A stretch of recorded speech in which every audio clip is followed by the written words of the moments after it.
All right, guys, what is going on? This is the Club of the Man 1993 coming at you for a special Thursday night live stream that I thought I would do, that I've been trying to do to get my thoughts out this week from the recent announcement from this topic. And I was hoping to get some feedback from my viewers as well as to what they think about this.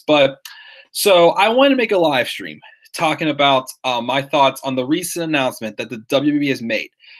After WrestleMania 34, there will no longer be brand-specific pay-per-views, which means that all pay-per-views now will have both Raw and SmackDown superstars on them. This did cause a cutback on pay-per-views as well. So, in case if you haven't heard it, let me actually pull it up. I have to pull it up. The pay-per-views, the new pay-per-view schedule now. For 2018, since it's been changed. Now, this because there were a couple of times when it first came out, I was concerned. I'm like, okay, but there were a couple of pay-per-views that were like, 2 weeks in between each other. So what are we going to do now? They're going to cut back. Well, they did cut back on a few pay-per-views. So I believe the ones they took out were Battleground and Payback. Payback was not replaced. Battleground was replaced with Extreme Rules. Extreme Rules was at first going to be a Raw exclusive pay-per-view in September, but that's now Hell in a Cell, and Extreme Rules is replacing Battleground in July. So let's look through the pay-per-view schedule after the news of what we got. So we had Takeover Philly and the Royal Rumble. We have Elimination Chamber coming up this Sunday. March 11th, we saw Fastlane. I wish they would drop that. Takeover New Orleans is on April 6th. April 6th is the Friday or the Saturday before WrestleMania. That might be a air. Then WrestleMania on April 8th. So afterwards, here would be the pay-per-view schedule for the rest of the year. First, we will have Backlash on May 6th. Then on June 16th, we're going to have NXT TakeOver Chicago, which that's TakeOver Chicago was pretty much a guarantee. Anyways, Money in the Bank on June 17th, which that was already announced at the beginning of the year to be a dual branded pay-per-view, which I was glad about because I thought last year having it just on SmackDown was weird. So I'm glad that was already going to be a dual pay-per-view either way for what we got. So that was already the case. Now, July 15th, which this one's actually going to be in Pittsburgh. So before it was supposed to be Battleground. Well, now it's going to be Extreme Rules. Depending on the card, I'm not sure if I'll get a ticket to go to Extreme Rules or not, but I feel like Extreme Rules could be a little more interesting of a pay-per-view to go to than Battleground, because Extreme Rules always has bigger match stipulations in it. So if it's a good card, I may consider going to it. But as of now, Extreme Rules is going to be July 15th. That's my sister's birthday, but I don't know if she'll be in town or not. July 15th is going to be right here. I may attend that live.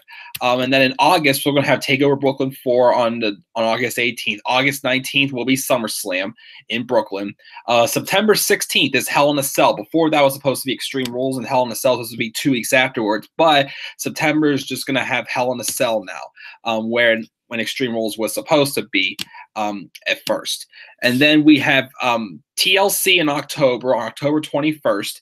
And then November 17th is going to be TakeOver. Well, it's saying TakeOver War Games 2, but I don't know if War Games is going to happen or not again this year. And then Survivor Series on November 18th, and then December 16th will be Clash of Champions. So after WrestleMania, not including the NXT takeovers, we're all expecting those. We're going to have, I think, 8 more pay-per-views afterwards. So it'll be Backlash in May. June, it will be Money in the Bank. July is going to be Extreme Rules, which I may go to. August is SummerSlam. September is Hell in a Cell. October's TLC. November Survivor Series, and then Clash Champions. Yes, that makes 8. So 8 pay-per-views remain for the rest of the year, which not too bad. We actually, if it goes smoothly, we will be having just 12 pay-per-views this year, so 1 each month. So if we had Royal Rumble in January, and we have Elimination Chamber this month. Next month, well, in a few weeks, we'll be having Fastlane, then WrestleMania, and then the schedule from there. So it's the pay-per-view schedule now that the brand pay-per-views are going to be dropped. It's going to be all dual-branded shows now. Now, I want to talk about this. Is this a good thing, or is this a bad thing for WWE? At this point, it's too early to say either way. I'm in the middle of it. It could be good, but it also could be bad, which is why I am here to present to you guys a list of pros and cons that I came up for this occasion. Will this be a good thing for the WWE product, or could it be a bad thing? I wanted to do 5 each. Unfortunately, though, I was only able to come up with 4 each, though. So that's why I had to delay this live stream start, because I was having to struggle to come up with a 5th one for each of the each thing. But because I like this to end on a more positive note, let's talk with the cons first. What are the cons I see that could cause the product? What's the cons from having this happening to the product? Having just going back to this dual pay-per-views all the time. The first con I have is opportunities can be taken away. One thing I've enjoyed about the brand split is the fact that the brand split because the brand split, it has given other superstars opportunities to, get on pay-per-views and actually become, legitimate stars, I feel like. Some people more these days on pay-per-views feel like they're only in those spots because there's nothing else to fill. But the problem was before, there was just too many pay-per-views. You didn't need to have 2 pay-per-views a month. You could have, with the brand-specific pay-per-views, you could have gone with 1 each month. Now, I'm saying that, and it's the case already for this year so far with Elimination Chamber and Fastlane. But the problem is it's between WrestleMania and the Royal Rumble and WrestleMania. So I still feel, you have to have a pay-per-view that's going to have something that's going to be able to, bridge the gap well between Rumble and Mania. Elimination Chamber with the Chamber matches, fine. Fastlane, like I keep saying, has nothing special about it that is bridging the gap and getting you more excited for WrestleMania. So next year, I hope they drop Fastlane next year. You never know. They'll probably still have 2 pay-per-views in between. So I have one for February and one for March and whatnot, blah, blah, blah, all that jazz. But I don't know, but the thing though that this could hurt is there's superstars I feel that have grown because of the brand split. They may not get as many opportunities because look, are you really going to have 16 matches on every single dual branded pay-per-view? I don't think so. So everybody's not always going to be able to get on the pay-per-view. Only the bigger stars of the company, the Roman Reigns, the Seth Rollins, the John Cena's, maybe hopefully Kevin Owens, the AJ Styles, which all those guys are talented, but we want to see different people. They rotate around in NXT who gets takeover time. The same card doesn't always feature the same title matches all the time or the same singles feuds all the time that we see. They change it up here and there. Let's go back to last year. I'm trying to think who we all have on pay-per-views. At San Antonio, we had Eric Young and Ty Dillinger. We had Roderick Strong and Andrade Cien Almas. We had Sanity. We had I don't remember Sanity. We had Bobby Roode, Shinsuke Nakamura. But point being is I don't want to go through every single one now. It was something different every time to look forward to. It wasn't the same thing all the time. With WWE, they have a habit of thinking, oh, we can only push so many guys, so they're going to get constant spots. So here's where guys like Baron Corbin or Bobby Roode or trying to think who on Raw I wouldn't want to neglect Seth Rollins, Finn Balor, and Bray Wyatt. Hopefully not the Miz when he drops the Intercontinental title. I'm just saying, guys like that, they could be seeing less TV time. And I feel like that most of these guys who were built up to big stars would not have gotten there if it was for the brand split. They could have had, Baron Corbin wrestling on Main Event or Superstars for how long. Instead, they built him up. They got somewhere with him, but then unfortunately they pulled the plug on his momentum pretty much. And now, as I said earlier, he's not so steady as he was before. So I feel that's what we're worried about this. It's going to take opportunities because not as many people are going to get opportunities to be on pay-per-views. Now you could do what NXT does. Not everybody gets on the NXT takeovers all the time, but they still have good matches to build them up as still stars, and they feel like they mean something. Okay, this person could be getting up in the ranks, being in the women's championship, the tag championship. They feel like they mean something. The matches where the main roster just does random matches just for the heck of it, and it gets nobody anywhere. So that's why one thing I'm worried about for these brand specific pay-per-views is it's going to take away opportunities for people who probably are, the highest, and people who probably would not be getting these opportunities if it wasn't for the brand split. That's my first con.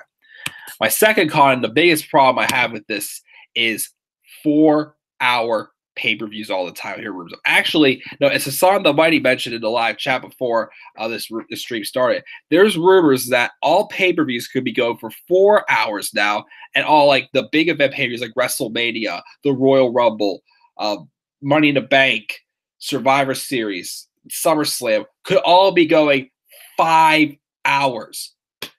What's kind of funny is I heard the other day, apparently, Vince McMahon claims one reason why he doesn't like the NFL and wants to bring up the XFL is because he thinks the football games are too long in the NFL. Then why are your shows so long? WrestleMania has slowly been getting longer and longer each year. Last year, if you watched it on the network, which was last year's Mania, I'll give it. It was still a strong Mania. It was like a solid Mania. Like, I gave it a B for last year, I believe. But it was 5 hours and 10 minutes, and not including the 2-hour pre-show. Why do those times need to be so long? If they're going to do this, as far as, dual brand pay-per-views all the time, what's going to help them cut back on time is merging divisions. You can have, you only need one women's championship. You only need one world title. You only need one tag title. I mean, you can have both the U.S. and the Intercontinental titles on the exclusive brand still if you want. I feel that that's necessary to have still. But you don't need 2 tag titles. You don't need you don't need 2 women's titles. You don't need 2 world titles. Because really, who is the true, world champion? Who is the true tag champion? Who is the true women's champion? There shouldn't be 2 champions for every division. There should only be one. But again, I'll give exception for the mid-card division, for the Intercontinental and United States championships. I'm not saying, each brand has to have even amount of titles, but which I'll get to some of my pros of what if WWE actually does think smart about this, what they could do. I'll get to that. But that's the other thing. If you want to prevent these 4-hour pay-per-views, you need to cut back on your titles and not have all these titles. So I feel like Backlash can hopefully be that pay-per-view where, the tag titles and the women's titles and the world titles can all be merged together, I feel. So that's another con. 4-hour pay-per-views can't happen for a Beast show. Like WrestleMania can be 4 hours long, but like SummerSlam, okay, maybe. Survivor Series, I don't really feel Survivor Series as a big 4 or big 5 pay-per-view anymore. Because really, besides having just Raw versus SmackDown, like what else is special about it? What, you're trying to get bragging rights, see who's a better brand? Like, where's the stories? 2014, Team Cena versus Team Authority was a great 5-on-5 elimination match. Now we're having just, brand specific. I mean, only thing that was actually at stake last year was Kurt Angle's career, which, okay, there was that, but they needed more to it. Not just, bragging rights or anything like that. So that's the problems you have there. Again, just cut back on the titles and don't make everybody having titles and these 4-hour pay-per-views. Which gets in number 3. Pointless divisions. Like, again, I as I said before, it's getting back to the same thing. I pretty much I'm going to repeat myself here. You can make not just that. I mean, not just having too many titles, but the problem is also there's going to be certain titles like if there's 2 world titles, one of them is going to be getting more main event matches than the other one. Henceforth, causing whichever world title is not being in the main event to feel not as important, not the strongest title in your brand. And it could, water down the case that people won't care about the WWE title. They'll care more about the Universal title, which that should be the case because they're both pretty much the same thing. It's just, one's the world title on one brand, one's on the other. But isn't this still under the same company? It's just 2 different shows, pretty much. So I feel like, you could that be the case. There could be some pay-per-views where they keep all these titles. It could be a pay-per-view where the U.S. title is not defended. Well, where's the value in that? It could be a pay-per-view wherever one of the women's titles is not defended. Well, where's the value in that division and whatnot? I mean, I understand, you don't want to, just, put all the titles on one show and, not have any titles on one show. I get that. I understand it. But, again, having too many titles at the same time could, it's just too much. And my thing is also is I feel that with all these titles, especially it hurts the big shows. Well, the big four pay-per-views, now big five, since we have Money to Bank it hurts them because the WWE has all these title matches and they feel lazy that they don't have to write a story or in fact, this person's getting a shot at this title.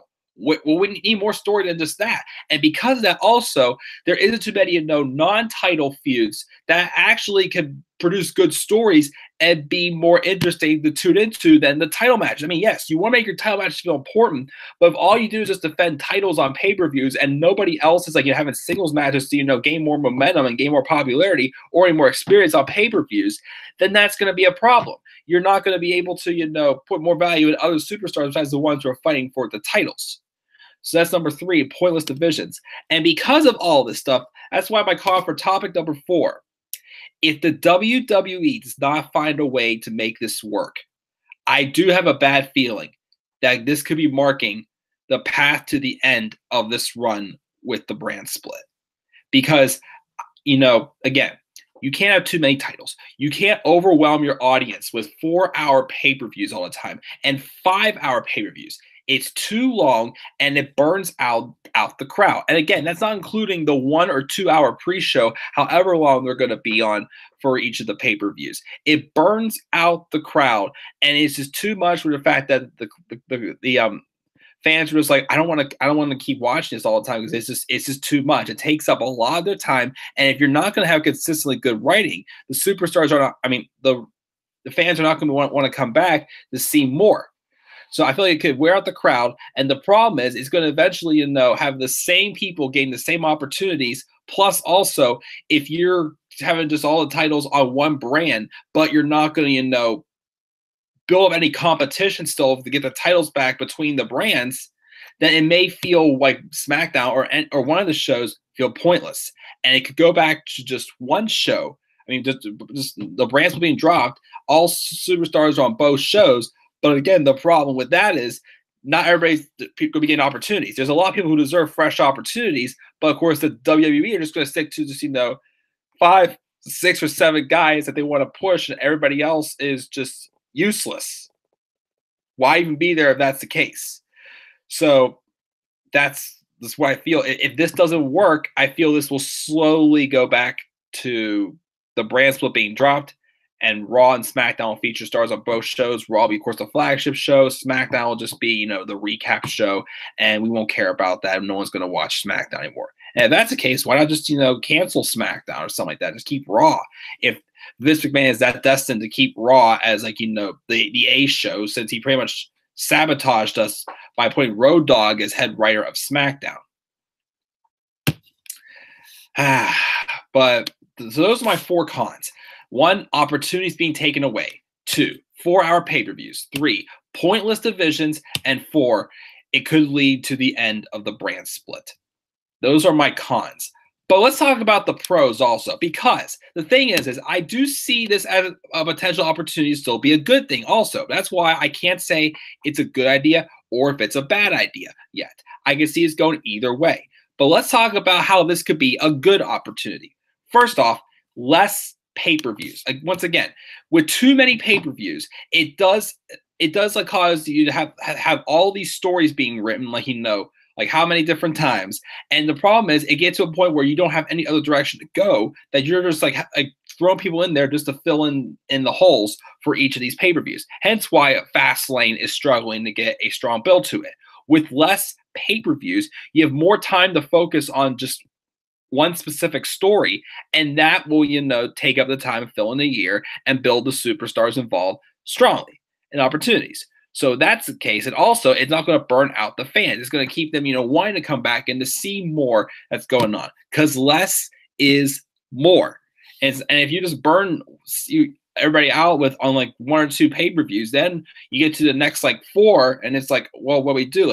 We started seeing that last year. I'd say in the second half of 2017, there were a lot of pay-per-views in the second half of 2017 that I would say were passable, but they felt like, like strong shows of Raw or SmackDown.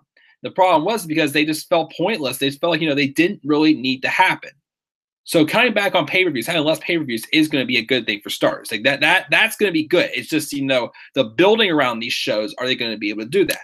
And we can do that because number two is it could give, with having both brands on the same pay-per-view, they could have a Raw and SmackDown superstar go at each other pretty much for even a title or even just a singles feud. And it could help, not just, when of course they'll shake up, do the superstar shake up and move stars around on different brands, but also, we could have a lot of fresh matchups. It's funny, when SmackDown was on a roll before Road Dogg took over Ryan Ward's job, SmackDown, I felt, was having fresh matches than Raw did. And SmackDown has the smaller roster because it's only a 2-hour show and Raw is a 3-hour show. But I feel like, if you allow the superstars to feud with each other on different brands, which again could, lead to some cracks in the brand split. But if it's for another reason, which is my last pro, which I'll wait to say that though, it could still at least lead to fresh matchups. And number three, my other pro is, as I kind of mentioned before, with less pay-per-views, it could help give an opportunities for better storylines as well to be spread out throughout the year. NXT, I'll talk about the structure I feel NXT has with only having 4 or 5 pay-per-views each year. Usually the first couple weeks afterwards, it's fallout from what just happened. But then it's you start to build up, new stars and get the wheels rolling. And then eventually you do start teasing some other matches and feuds, coming up, but you don't dive into the meat of it right away. You slowly ease in. And that's why, with only 1 hour, sometimes they'll be like, okay, this is what happened last week. In 2 weeks, we'll have this person come back and say, and respond to this and that. Where on the main roster, with how much time Raw and SmackDown is given, I feel like it always tries to go to the next level in each feud every single week, instead of just, slowly, having us flow down this path is going to follow the story. And when that happens, though, whenever they do too much of one story each week, they try to do something in the following week, and they don't know how much to fill time. Henceforth, why we have 3 segments of Jinder Mahal making fun of Shinsuke Nakamura's face last year, because they had no other idea for that feud other than that, which henceforth also why Jinder Mahal was a terrible champion. He couldn't tell good stories. Everything he said just sounded ridiculous. It was just stupid. And again, is that the best you got? Just like right now with him sticking his nose in the middle of the Bobby Roode and Randy Orton feud, just because he's trying to point out and piss off Bobby Roode. Piss off Randy Orton by saying, Bobby Roode was hiding you on the top 10 list. Well, let me tell you something, buddy. You weren't even on the top 10 list for heck, so shut up. And the top 10 list is stupid. It could have been good, but no, instead they made a top 10 list of the top 10 stars on SmackDown. There was no way that, that was the superstars voted on that to see who gets opportunities. That was just absolutely stupid to say. You made the superstars look stupid also if they were supposed to be voting on that between them. Not can't vote on them for themselves. It's just, ridiculous. But yeah. So it could give more time for opportunities for storylines to grow and become stronger, as I said there. Now, number 4. Here is the biggest thing I think this can possibly do. And if so, I think this could really make these brand split pay-per-views work and help the product better. Last year, it was sometime in August or September. I can't remember when it was. I did a 2-hour live stream with my good friend Robbie One Kenobi, and we were talking about, the brand split 1 year later, the good it's done and the bad it's done. And the one thing that I remember saying that we hadn't gotten, that I feel we really need, is competition between the brands. Because to me, the only time of the year we seem to actually get competition between the brands is at Survivor Series, when all of a sudden Raw and SmackDown are feuding with each other. Well, other than that, they've gone their separate ways and just cross paths when it comes around Survivor Series season.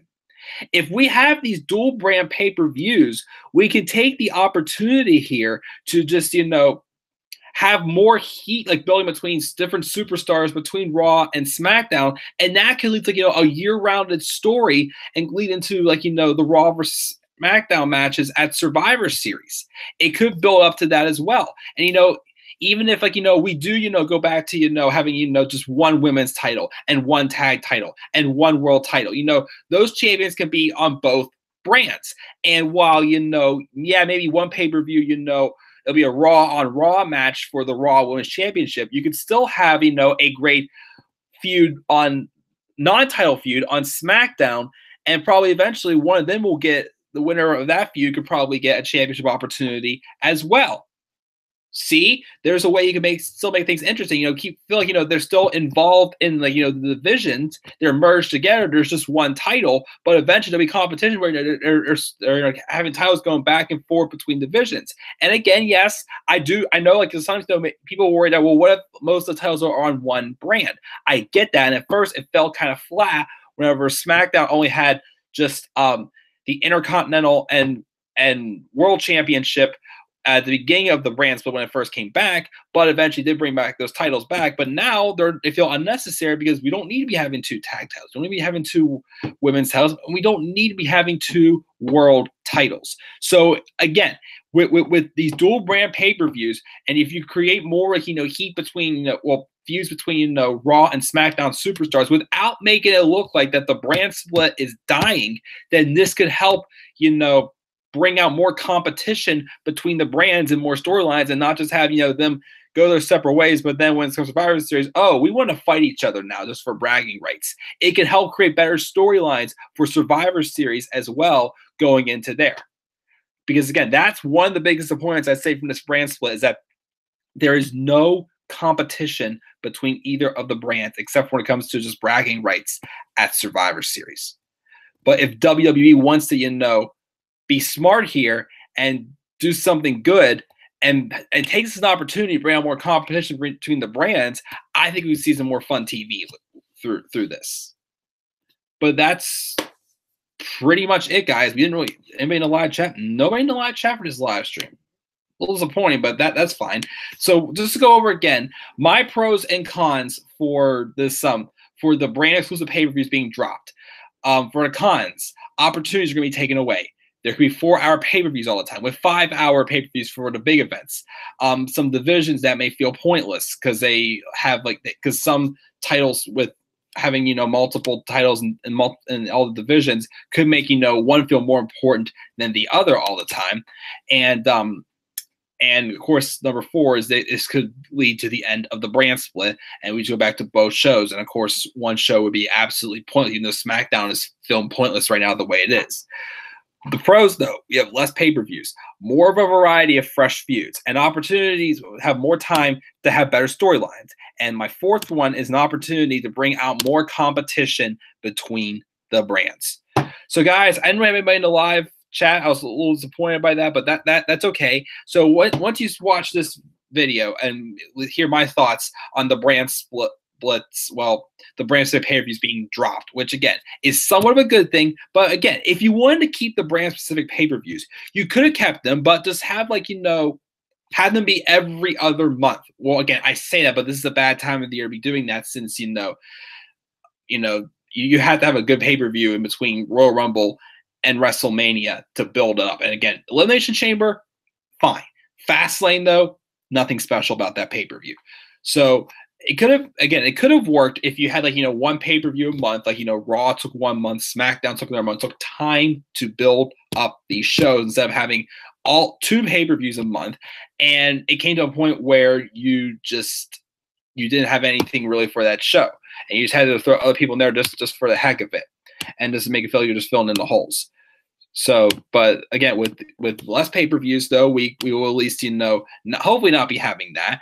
And we'll have, again, more of a variety of fresh feuds, more time for better storylines. And also, this could also help WWE to bring out more competition in the brands. Robbie, what's up? He says, at least no more great balls of fire, WWE balls. Even though that pay-per-view was good last year, I still hated that name, but that was one of the best pay-per-views on the main roster last year. That and Elimination Chamber. The Royal Rumble was pretty good last year. What else do we have? That was good. I consider it was a good pay-per-view. Payback wasn't too bad. I remember Backlash was decent. Extreme Rules was like a little meh for me. Money in the Bank was all right. Great Balls of Fire was good. Battleground sucked. As Robbie said in our Year in Awards video, SummerSlam was a complete dumpster fire. September, No Mercy was good, but the results of it was just like, okay, but what's going to be next? Hell in a Cell wasn't too bad. TLC was decent. Survivor Series wasn't too bad. Clash of Champions, though, was just average to decent. But yeah, Robbie, thank you for the last minute live chat. But again, guys, if you go back and watch this video, leave your thoughts down in the comment section below of what you think of the brand specific pay-per-views being dropped. And do you think that, what are your pros and cons? Do you think this could be a good thing or a bad thing? Could this lead to the end of the brand split? Leave your thoughts down in the comment section below as always. And be sure to always click my like and subscribe for more content on this channel, and follow me on Twitter at DemandAirboy93. Immediately after this live stream is over, I will be exporting my top 10 topics edition. I'll be uploading that. Make sure to also catch my Raw and SmackDown reviews from this past week.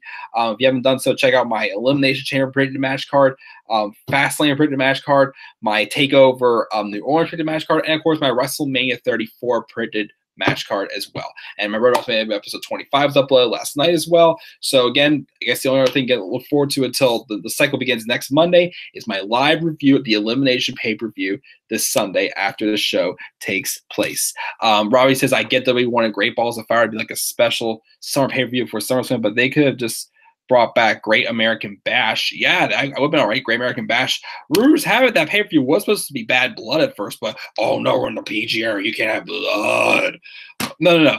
Robbie, I bet you any money if they would have bring back Bad Blood, they would call it Bad Acidic Liquid, because that's what they called it last year when they dumped it all over Finn Balor. They couldn't say blood. It was acidic liquid.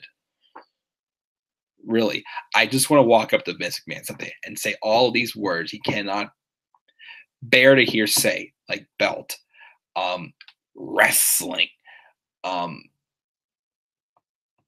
briefcase, like whatever he can't stand hearing to say to his face. But yeah, that's pretty much it though, guys. Again, thank you again, Robbie. Again, leave your thoughts down in the comment section below, and all the others I keep saying my time. So guys, I will see you all in my next review. Don't expect anything tomorrow from me, I don't think, unless I do some like random thing just for the heck of it. But don't expect anything from me till Sunday for Elimination Chamber. After, of course, my top 10 topics edition for February of 2018 is uploaded. But guys, thank you again for tuning in for this video. Until then, I'm checking out. Till then, guys, peace.